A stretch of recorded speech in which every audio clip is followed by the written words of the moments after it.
বাইরে যাই কোরবান করব, আমাদের মহিষ আনবে, তারপরে যাব মহিষ দেখবো, ছাগল আনবো, খেলা করব, মজা করব।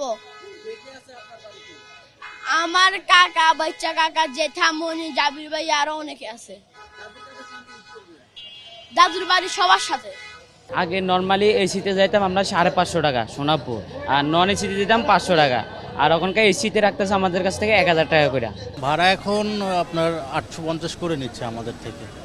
স্বাভাবিক সময় থেকে তো একটু বেশি নিচ্ছে ঈদ উপলক্ষে।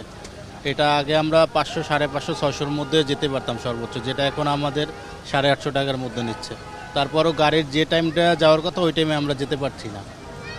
মনে করেন যখন আমাদের টাইম দেয় ওই টাইমে আমাদের এখন নিচ্ছে না। আমি এখানে আমাদের টিকিট ছিল 10টা বাজে, এখন আমাদের 10:30 প্লাস হচ্ছে, এখন পর্যন্ত গাড়ি ছাড়ার কোনো নাম নেই।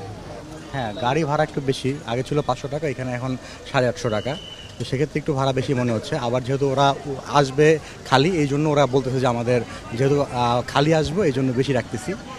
এছাড়া এমনি যেহেতু বড় ছুটি অনেকে আগে চলে গেছে, আবার আগামীকালকেও যাবে, যেহেতু গতকালকে অফিস ছুটি হয়ে গেছে, আজকে একটু চাপটা বেশি যাবে এই আর কি। অভিযোগ যদি কেউ বলে থাকে আপনার সামনে প্রমাণ দেন। আপনি তো বললেনই এইমাত্র যে আপনি আমাদের যাত্রী নাকি অভিযোগ করছে। কোন যাত্রীটা বলছে আমার সাথে বলেন না, দেখান আমাকে, প্রমাণ দেখান, তাহলে না আমি বুঝতে পারবো। আপনার মুখে বললে তো হবে না।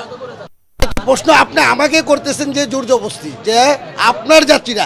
আমি উল্টা আপনাকে প্রশ্ন করলাম যে আপনি জিজ্ঞেস করেন এটা কি আপনার বক্তব্য না যাত্রীর বক্তব্য। তা যাত্রী তো আছে, তাদেরকে জিজ্ঞেস করেন না, প্রমাণটা তো এখনই। বিষয়টা হলো যে এমনিতেই গরুর বাজার, গরুর হাট বিভিন্ন রোডের ভিতরে বসে রয়েছে। সেই ক্ষেত্রে আমাদের যে সার্ভিসটা দেওয়ার কথা ছিল, আমরা মালিক পক্ষের লোক যারা গাড়িগুলোর সার্ভিস দিচ্ছে, আমরা একেবারে লস পথে, একেবারে লস পথে।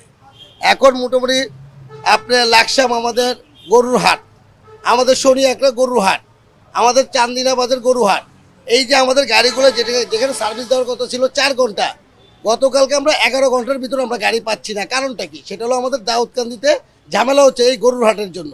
তো এতে করে আমাদের ক্ষতি হচ্ছে, যাত্রীদের কোনো ক্ষতি হচ্ছে না। সায়দাবাদ, আরামবাগ যে ভাড়াটা সেটা হলো 550 টাকা, কিন্তু সেই ভাড়াটা আমরা এখনও নিচ্ছি, কিন্তু আমাদের তো হাতে গাড়ি নেই, এটা তো রোডের ভিতর জ্যাম।